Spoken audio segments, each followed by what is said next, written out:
Alam mo ba na marami sa ating pinaniniwalaan tungkol sa dysfunction sa sexualidad ay sa katunayan ay mga mito? Ngayon, tayo ay magbabalat ng mga katotohanan tungkol sa isa sa mga pinakamalabo at hindi nauunawaang paksa sa kalusugan. Ang dysfunction sa sexualidad ay mas karaniwan kaysa sa marami ang iniisip na nakaaapekto sa milyon-milyong tao sa buong mundo, ngunit madalas itong nakatago sa maling impormasyon. Isa sa pinakamalaking maling akala ay na ang dysfunction sa sexualidad ay pawang isang pangpisikal na issue. Bagaman ang mga pisikal na salik ay naglalaro ng malaking papel, ang mga psikolohikal at emosyonal na mga salik ay maaaring maging parehong maimpluwensyahan. Isa pang pangkaraniwang mito ay na ito lamang ay nakakaapekto sa mga mas matatanda. Ang totoo ay, ang mga tao sa lahat ng edad ay maaaring magkaroon ng mga hamong ito. Marami rin ang nagkakamali sa pag-aakala na ang pag-uusap tungkol sa kalusugan sa sexual ay hindi kailangan o hindi angkop na nagpapatuloy lamang sa stigma at nagpapahadlang sa mga individual na hanapin ang tulong na kinakailangan nila. Ang akses sa tamang impormasyon ay mahalaga, hindi lamang para sa mga nakakaranas ng mga hamong ito, kundi para sa lahat, upang palakasin ang pangunawa at pagkakaunawaan. Tara, tuklasin natin ng mas malalim, at tanggalin ang mga mitong ito sa tulong ng mga propesyonal sa pangangalaga sa kalusugan. Nagtungo kami sa mga propesyonal sa pangangalaga sa kalusugan upang makuha ang mga katotohanan ng tuwid. Sa paghahanap na busisiin ang dysfunction sa sexualidad, mahalaga na marinig ang direkta mula sa mga eksperto, yaong mga nakakaranas at nagtatratong araw-araw sa mga kondisyon na ito. Suriin natin ang kanilang mga pananaw. Una, isang batikang urologo ang nagsasabi na ang dysfunction sa sexualidad ay hindi lamang isang solong issue, kundi isang hanay ng mga sakit na maaaring makaapekto sa sinuman, anuman ang edad o kasarian. Maaaring umabot ito mula sa erectile dysfunction sa mga lalaki hanggang sa mga disorder ng pagkakaroon ng gana sa mga babae. Binibigyang diin ng urologo na ang mga kondisyong ito ay hindi lamang pisikal, kundi maaari ring may mga psikolohikal na bahagi, kaya't sila ay komplikado sa pagdiagnose at paggamot. Sumunod,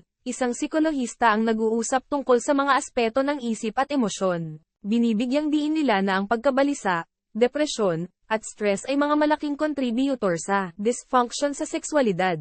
Binibigyang diin ng psikolohista ang kahalagahan ng pag-unawa na ang mga ito ay tunay na mahalagang isyu na naghihigpit sa mga relasyon at kabutihan ng individual. Sila ay nagtataguyod para sa isang maaway na paraan, pinalalabas na ang paghatol o pagtanggi sa mga isyu na ito ay lalo lamang nagpapalala sa problema. Paglipat naman sa ibang perspektibo, ang isang terapista sa sexualidad ay nagdala ng iba't ibang pananaw. Sila ay nagsasalita tungkol sa kahalagahan ng komunikasyon at intimacy sa mga relasyon, ipinaliwanag kung paano ang dysfunction sa sexualidad ay madalas na nagdudulot ng pagbagsak sa konektibidad sa pagitan ng mga kapareha. Binibigyang diin ng terapista ang potensyal para sa pagpapabuti kapag ang mga mag-asawa ay nakikilahok sa bukas at tapat na mga pag-uusap tungkol sa kanilang kalusugan sa sexual, hinihikayat silang huwag mag-atubiling humingi ng tulong ng magkasama. Bawat propesyonal ay sumasang-ayon sa isang pangunahing punto, ang kahalagahan ng pagtanggap sa dysfunction sa sexualidad ng walang stigma. Sila ay tumatawag para sa mas mataas na edukasyon at kamalayan, na mahalaga sa pagbabago kung paano tinitingnan at hinihandle ng lipunan ang mga sensitibong issue na ito. Ang kasunduan ay malinaw. Ang kamalayan ay humahantong sa mas mahusay na pag-unawa, na mahalaga sa pagpapalakas ng mga kapaligiran kung saan ang mga individual ay pakiramdam na ligtas at suportado sa paghahanap ng tulong. Ang pag-unawa sa mga batayang kaalaman ay naglalagay ng entablado para sa pagsasagawa at pagpapamahala sa mga isyong ito ng epektibo. Habang patuloy nating inilalabas ang paksa na ito, tandaan na ang kaalaman ay hindi lamang kapangyarihan, ito rin ang unang hakbang patungo sa paggaling at pagpapabuti. Ang dysfunction sa sexualidad ay hindi isang sukat para sa lahat na issue. Ito ay isang komplikadong interaksyon ng iba't ibang mga salik na maaaring magdulot ng pagkasira sa sexual na kalusugan at kagalingan ng isang tao. Suriin natin ang mga sanhi at uri ng dysfunction sa sexualidad, na maaaring mag-iba mula sa mga hadlang sa psikolohikal hanggang sa mga pisikal na balakid, o kahit na isang halo ng parehong mga ito. Simulan natin sa mga sanhi sa psikolohikal. Ang stress at pagkabalisa ay nangunguna sa listahan. Ang isip ay may mahalagang papel sa pagkakaroon ng sexual na pagnanasa at pagganap. Kapag nababalot ng stress o pagkabalisa, ang atensyon ng utak ay lumilipat mula sa pagnanais sa sexual, nagdudulot ng mga problema sa pagganap. Ang depresyon ay isa pang malaking salarin. Maaari nitong gawing malabo ang pagnanais at enerhiya sa sexual. Ginagawa ang pakikilahok sa sexual na gawain na magmukhang mas maraming trabaho kaysa sa nakababagong pataas na gawain. Sa pisikal na aspeto, Maraming mga isyu sa kalusugan ang maaaring humantong sa dysfunction sa sexualidad. Ang sakit sa puso, diabetes, at mataas na presyon ng dugo ay maaaring humadlang sa daloy ng dugo, na mahalaga para sa sexual na pagnanasa at pagganap. Maaari ring magkaroon ng mga epekto sa paggamot na ginagamit upang gamutin ang mga kondisyong ito. Bukod dito, ang mga di-balancing hormonal, tulad ng mababang testosterone o estrogen, ay may mahalagang papel sa pagpapasya ng libog at pagganap sa sexual. Ngayon, pag-usapan natin ang mga uri ng dysfunction sa sexualidad. Ang erectile dysfunction ay marahil ang pinaka-pinag-uusapan, na tinatawag na pagkakaroon ng difficulty sa pag-abot o pagpapanatili ng pagtayo. Ang maagang pagtatae ay tumutukoy sa pag-abot ng orgasmo ng masyadong mabilis sa panahon ng pakikipagtalik, na maaaring magdulot ng pagkabalisa at frustrasyon. Sa kabaligtaran, ang pagkaantala sa pagtatae ay nangangahulugan ng pagtagal ng oras bago marating ang orgasmo. Ang mababang libog, o ang pagbaba ng interes sa sexual na gawain, ay maaaring makaapekto sa parehong mga lalaki at babae, at kadalasang may kaugnayan sa parehong mga isyu sa psikolohikal at pisikal. Ang pagkilala sa uri at sanhi ay isang mahalagang hakbang patungo sa paghanap ng tamang paggamot. Ang mga pagpipilian sa paggamot ay mas marami at mas madaling makamit kaysa sa maraming inaakala. Kapag nagmamadali sa pag-address ng dysfunction sa sexualidad, ang hanay ng mga available na paggamot ay malawak. Nagsisigurado na mayroong karampatang solusyon para sa halos lahat. Simulan natin sa mga gamot. Ito ang kadalasang solusyon para sa maraming uri ng dysfunction sa sexualidad. Halimbawa, ang mga inhibitor ng phosphodiesterase type 5. Karaniwang tinatawag na mga inhibitor ng PDE5, ay maaaring maging epektibo para sa erectile dysfunction. Gumagana sila sa pamamagitan ng pagpapahusay sa daloy ng dugo, na mahalaga para sa pag-abot ng pagtayo. Mahalaga rin na tandaan na ang mga gamot na ito ay maaaring hindi angkop para sa lahat. Ang mga taong may tiyak na kondisyon sa kalusugan, tulad ng sakit sa puso, o yaong nasa mga gamot na naglalaman ng mga nitrate, ay dapat iwasan ang paggamot na ito. Paglipat sa ibang paggamot, ang terapiya ay naglalaro ng isang mahalagang papel. Ang mga psikolohikal na salik tulad ng stress, pagkabalisa, o depresyon ay maaaring malaki ang epekto sa sexual na function. Ang Cognitive Behavioral Therapy, o CBT, ay tumutulong sa mga individual na address ang mga batayang isyu sa pamamagitan ng istrukturadong paglutas ng problema at mga teknik sa pagbabago ng gawi. Bukod dito, maaaring kapaki-pakinabang ang terapiya para sa mga mag-asawa dahil ito ay nagpapalawak ng mas mahusay na komunikasyon at pag-unawa sa pagitan ng mga kapareha. Dahil ito ay nagpapalawak ng mas mahusay na komunikasyon at pag-unawa sa pagitan ng mga kapareha, ito ay nagpapalawak ng mas mahusay na komunikasyon at pag-unawa sa pagitan ng mga kapareha, na sa kanya mismo ay maaaring mapabuti ang sexual na function. Ang mga pagbabago sa pamumuhay ay isa pang batong panghulagpos sa pamamahala ng dysfunction sa sexualidad. Ang regular na ehersisyo, balanseng dieta, at sapat na pagtulog ay maaaring malaki ang epekto sa sexual na kalusugan ng isang tao. Ipinapayo rin ang pagbawas sa pag-inom ng alak at pagsisikap, dahil parehong maaaring makatulong sa dysfunction. Nakakagulat kung gaano kahalaga ang konektado ang ating pangkalahatang kalusugan sa ating sexual na kalusugan. Binibigyang diin rin ng mga eksperto ang kahalagahan ng maagap na interbensyon. Ang mas maaga ang isang alalahanin ay tinutugunan, mas mahusay ang mga resulta na kadalasang nakuha. Ipinapayo na maghanap ng tulong kapag napansin ang mga persistenteng issue, sapagkat maaari itong maiwasan ang problema mula sa pagsasama at pagiging epektibo.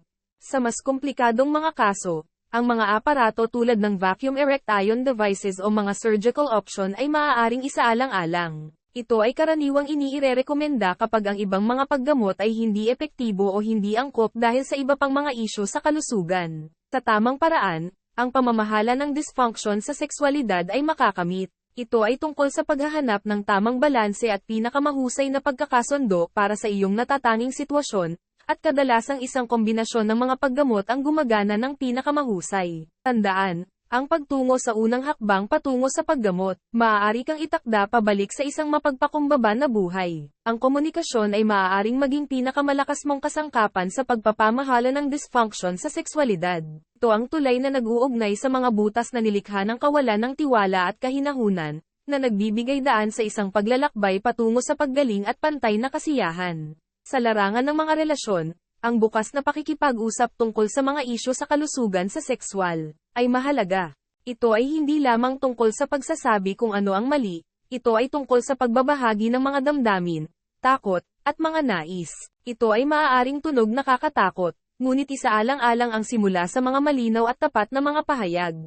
Maaari mong sabihin, nakakaranas ako ng ilang mga suliranin na sa tingin ko ay dapat nating pag-usapan. Ito ay nagtatatag ng isang tono ng tiwala at pakikipagtulungan kaysa sa paglalagay ng sisi. Tandaan na ang paglapit ay dapat maging mahinahon at hindi konfrontasyonal. Ang pag-uusap tungkol sa dysfunction sa sexualidad ay sensitibo at mahalaga na parehong ang mga kapareha ay pakiramdam na ligtas at suportado. Ang mga parirala tulad ng, paano natin ito pagtutulungan? O, anong maaari kong gawin upang gawing mas madali para sa atin pareho? Ay maaaring magpalago ng isang kooperatibong espiritu. Gayun din, ang komunikasyon sa mga propesyonal sa pangangalaga sa kalusugan ay naglalaro ng isang mahalagang papel. Madalas na ang mga individual ay maaaring magduse sa hiyao. Pag-aalinlangan na magsalita tungkol sa kanilang mga hamon sa sexual. Gayunpaman, ang mga doktor ay nasa tamang pagsasanay upang harapin ang mga paksa na ito ng propesyonal at may kaukulang kahinahunan. Ang pagiging bukas tungkol sa mga sintomas, kasaysayan, at mga alalahanin ay maaaring magdagdag ng lubos sa kalidad ng pag-aalaga na natatanggap. Ang epektibong komunikasyon ay kasama rin ang pakikinig. Mahalaga na bigyan ng puwang ang iyong kapareha o tagapag-alaga upang ipahayag ang kanilang mga saloobin at mungkahi. Ang ganitong 200 na komunikasyon ay nagtitiyak na ang solusyon ay kumpletong at inclusive. Ang pagbubukas ay maaaring maging hamon, ngunit kadalasan ito ang unang hakbang patungo sa pagpapabuti. Ang pagbalewala sa stigma ay mahalaga para sa epektibong pamamahala. Sa ating paglalakbay upang maunawaan at pamahalaan ang dysfunction sa sexualidad, isa sa pinakamatitinding balakid ay nananatiling hindi pisikal, kundi panlipunang isa, ang stigma. Ang hindi nakikitang hadlang na ito ay maaaring pigilin ang mga individual na humingi ng tulong na kinakailangan o kahit na pag-usapan ang kanilang mga alalahanin ng bukas.